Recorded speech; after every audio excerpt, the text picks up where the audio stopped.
Oh, hey guys. So you see this box? Cat's new bed that he doesn't really use. He would use it though if it sat in the passenger seat, but it's a little big. A little bit. It takes up the whole seat. I'll have to find a spot for that because he uses it a little bit there. Not very much though. All right, so last week went to the Northeast, right, and did the week-long load that, came out Northeast, did the week-long load down to Texas. Well, hi, Cat. What are you doing? Oh, yeah, really? You gotta come say hi? Okay. And I got lucky and lucked into this load. Which I just realized I did not do the rate per mile on this. I was getting loaded in the middle of writing this down. So I got a little distracted. There, now he's in the box. So, most of the info's there. I just got distracted, and let's be honest. If you guys are curious, you can do the math yourselves. It's a good load, though. Cat, do you mind? All right, let's get into it. So, I finished in Brenham, Texas, right, last week, and that's like 70 miles northwest of Houston, off of whatever that highway is now at this point. I don't remember. I would look it up on my phone, but that's what you guys are on. Really, Cat? Did I need to be headbutted? That was pretty hard, you know. The headbutt made him purr. Alright, goodbye, kitty. You fat ass. Alright, so this load is Friday at 11:15 to 11:21. So pretty much load Friday, finish Thursday at noon. Oh, APU is gonna fire up.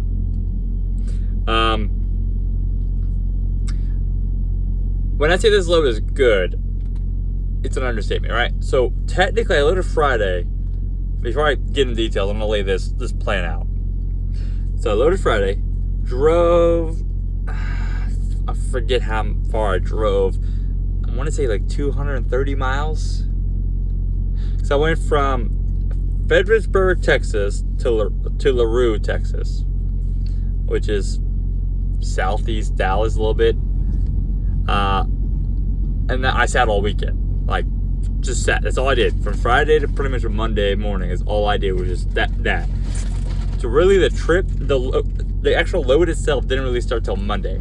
If you just want to ignore the 230 miles at 3 hours driving, 4 hours driving, or whatever.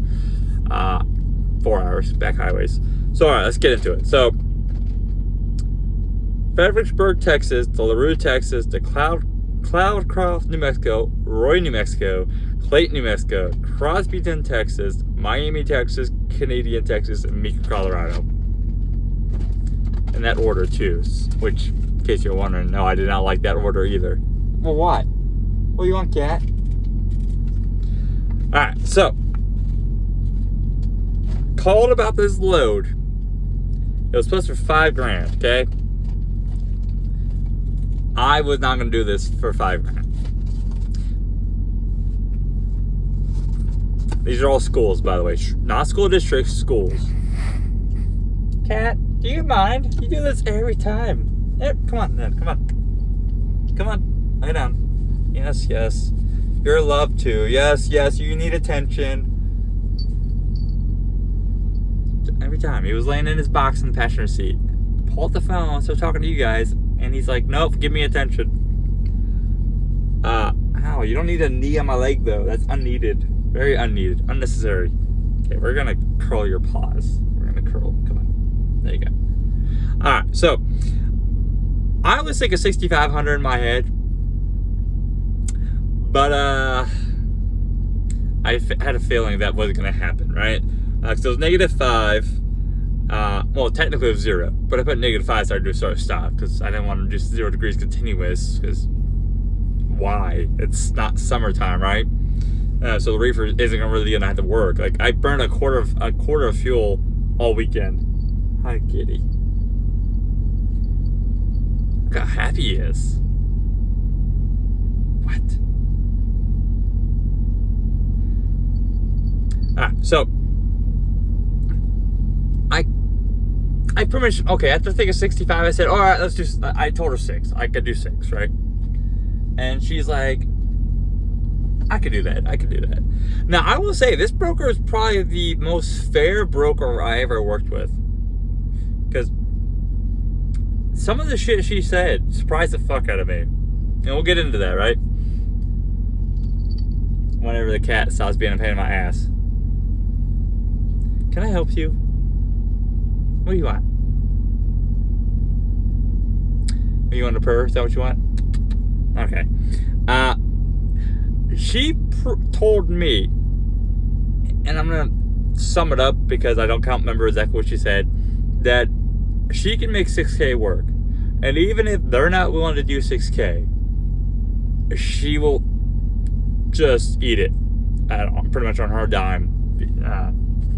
Which, that could be a big loss for her. For example, if they're only willing to do 5K, because we agreed, right? The rate con, she pretty much gave me a rate con. It says, even if they're not willing to do it, I will eat it.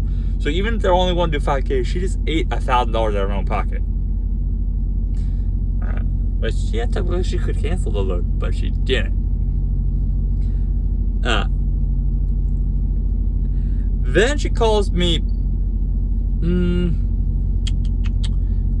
Friday, well, on the way over, right? Deadhead 168 miles. Let's get into this. 168 miles deadhead.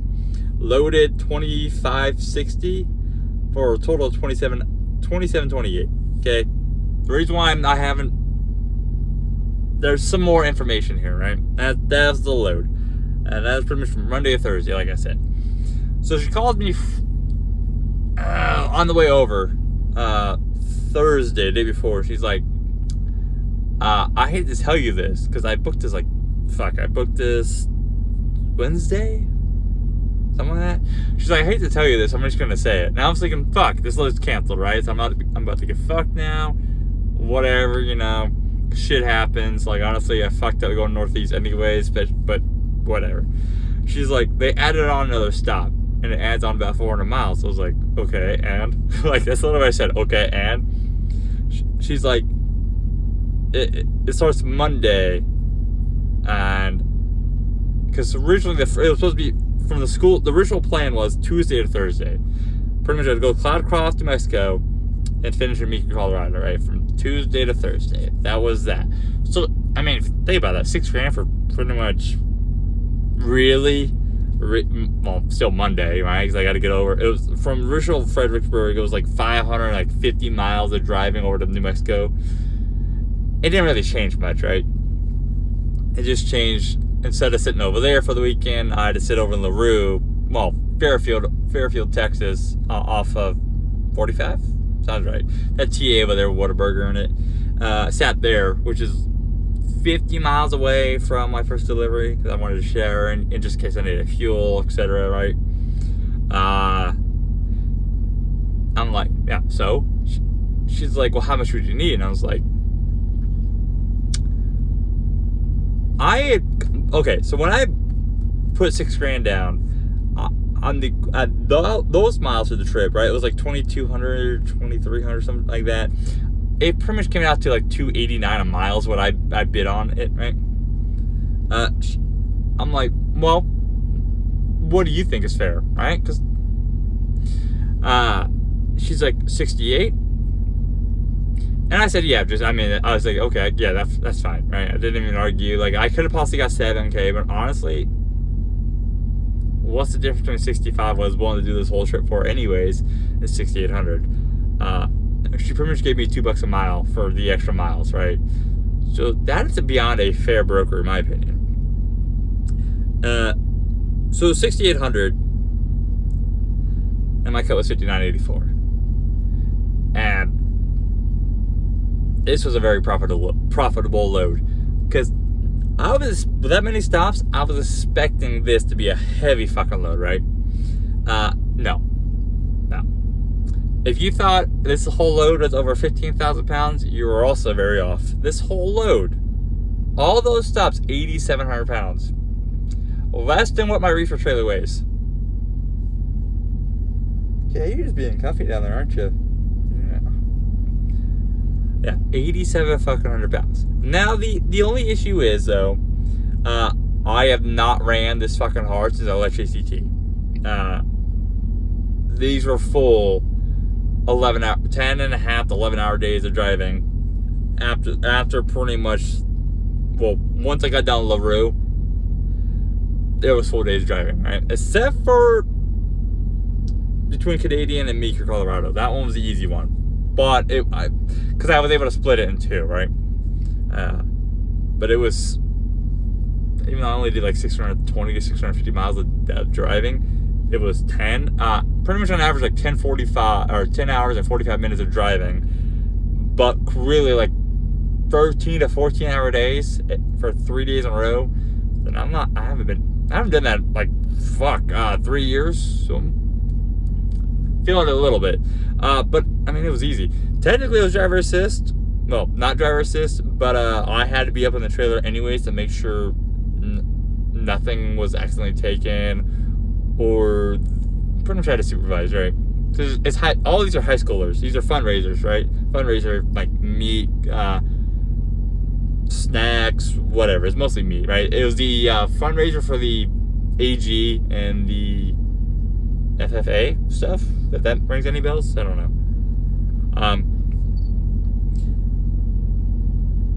Honestly, I'd show up. I'd call them before I show up, right? Pretty much, well, I did it for the first one, but then I just get to the schools and I call them and they come out. But they come out with pretty much either at least 5 kids, but sometimes a whole damn army, like 20 kids. And let me tell you, I just helped just because of the sake that I was already in the trailer. I didn't need to help. Like, I could have been like, that pallet's yours, and they just go over there and attack it and offload it. Technically, each pallet was, I don't know why I said technically, but each pallet was offloaded with 10, 20 minutes, if that. Average stop was about 40 minutes to an hour, and most of that was because they had to count it. And I just had to sit around and wait for that because that's what paperwork required. It would have been nice if they could have let me out. I could have got done in 10, 20 minutes and just leave, because that would have saved so much energy for the fucking day. Oh, ow, cat, fucker. I would love to do this load more. I just don't know if I have it in me anymore. That's just... It's really weird. If you're not used to doing the 11 to 14 hour days every day, constantly, and all of a sudden you just go years out doing it, and then all of a sudden you have to do it again, it takes a lot out of you. But that money was pretty good though. Like, I was happy with the 6,000 I was gonna get for like 2,200. That was like 2,180 miles or whatever originally before the LaRue got added on. But for 2,560 for 68, that was a really good load. It was from Sites Logistics to I just wrote schools because like there's all these were schools. Broker was WFX, and that also surprised me because they are not known for paying like that good. Then again, this is also a BS load, right? I will say,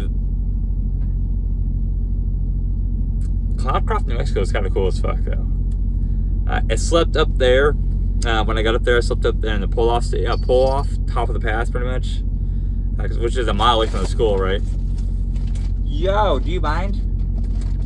I'm making a video up here. And, yeah. Kind of hilarious that my real first sleeping with snow would have been in fucking New Mexico, of all places. I haven't seen snow. That was my first time seeing snow for this season. Oh, wait, I've been snowed on. Barely. Thanks, Cat. But there was extra snow on the ground, like 2 or 3 inches. Can I help you? Would you like to say hi? No, you just want to headbutt? Keep headbutt and okay. It's being a pain in my ass.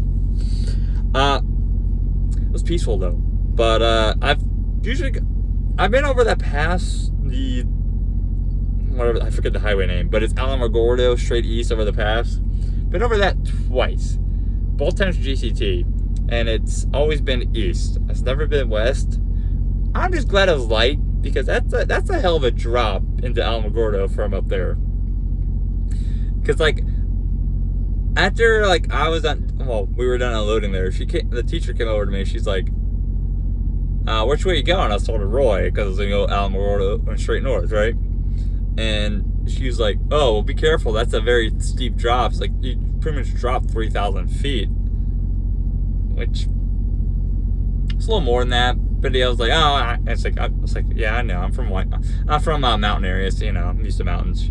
She's like, well, the last trucker that we had didn't even know that was a drop, and I was like, it's kind of sad. But other than that, I mean, everything else down in the flat grounds. Roy was cool actually getting to Roy too, because Roy,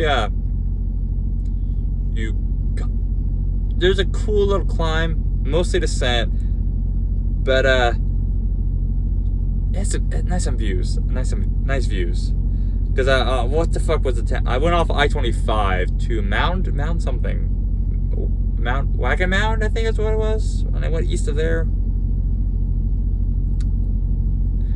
I don't know. Those are probably the two coolest for scenery.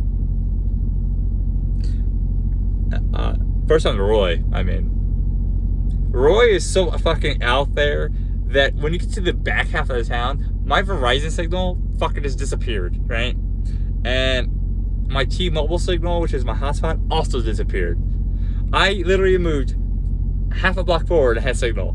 Weirdest fucking thing ever. I thought that was kind of fascinating when it happened to me. That was hilarious though. The only real issue I had with these is not knowing where I had to be for any of these like drop-offs. Some of them some of them are on the street, you know, like you park next to pick a street inside the school, whatever. Call them, let them know where you are. They'll come out to you.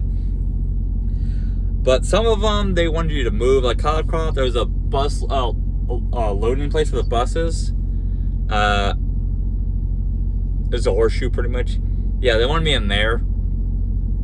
Problem is, a lot of these places were also the rural, right? They have high school, elementary school, junior high, all together.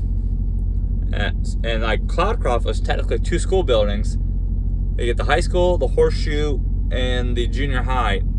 And I didn't know which one they needed to be at. So, and not to mention, like the Cloudcroft,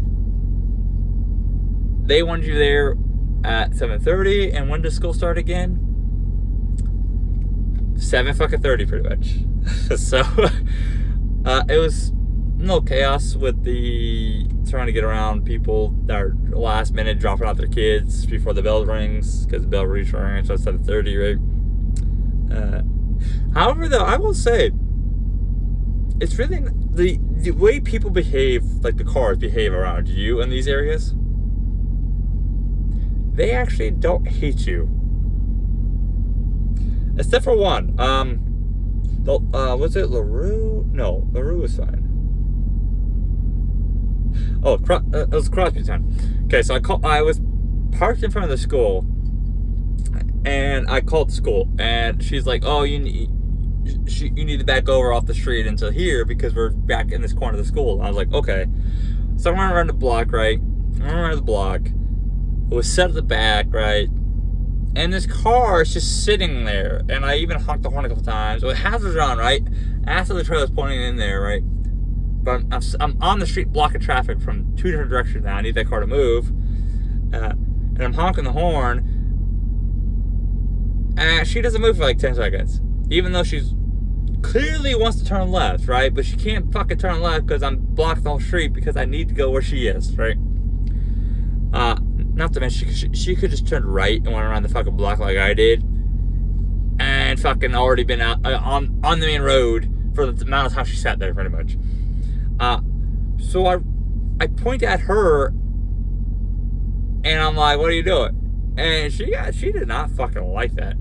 She got pissy for me pointing at her, like letting her know that I need her to move. Just like pointing at her, pretty much. That's all I did, right? I didn't do shit. I was just, "What are you doing?" Right? Well, she eventually moved by coming up to the side of my trailer, by the way, which is where my truck has to go when I'm dropping the trailer in there, right? Gotta chase it in. My truck's gonna swing out that way. And she's all like hugging in. I don't even know. I know she went there. I didn't know where she was though. So now I'm like, great. Now I gotta back in. But I don't know what the fuck that bitch is doing. Because I don't see her. I just knew she went there. So she's somewhere in my little fucking blind spot that I don't know where the fuck she is. I can't see her. By the time I put the trailer in, right, and I'm trying to chase it with the truck, she's sitting right fucking here.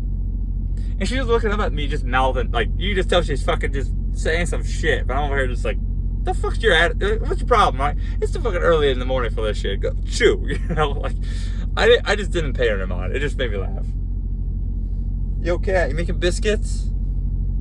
Psst, making biscuits? 20 fucking 1 minutes of this shit. Don't you guys just love my videos? How I could turn nothing into something. Like, let's be fair though, 5 minutes of it was a shithead over here harassing me. So I mean, that's entertainment enough, right? Next week's loads obviously aren't going to be as good, especially middle Colorado means I had a deadhead. And let's, spoiler alert, I didn't deadhead Denver. There was 0 point. Yeah, could I have made more money? Sure, but why the fuck would I deadhead? Because I'm middle of fucking Colorado off I-70, right? Meeker. That's in the middle. So it's in the middle between Salt Lake City and Denver. So why would I deadhead the same amount of miles to go to pretty much Denver? Well, 150 miles, whatever. To go to Denver to grab a $1-a-mile load to go to Salt Lake or Boise to get a real money load. Makes no fucking sense. Even though I could have had a nice week. I already had a nice week. So I just deadheaded to fucking Salt Lake City, which... Okay, it was a little bit longer deadhead, but I didn't even burn 30 miles or 30 gallons deadheading. It was like 25, if that. 'Cause I was getting 11 to 12 mpg, so yeah. But next week's load because of deadhead. No, okay. Next week's load because deadhead won't be good. The load itself was fine. I actually stuck to my guns for once. I fucking put a rate. They said no. I said, okay. Didn't respond. They came back. Stuck to my guns. But deadhead kind of took it down, but whatever. But like, I went to school for a fucking week. Because if think about it, last week I finished out of school, and that is what, pretty much 8 schools in a row, actual schools, and all friendly as hell, by the way. Like, it's weird going to places where they actually want you there. And I didn't have to technically work other than bring the trucker product to them. Like, I just did it because I wanted to. Like, it would be awkward for me to be in the trailer standing there watching them, right? Like, so I just helped because whatever. I mean, it's gonna be done quickly anyways. So, we'll see what happens next week. So, but hey, you guys stay safe out there. Catch you next time. Bye.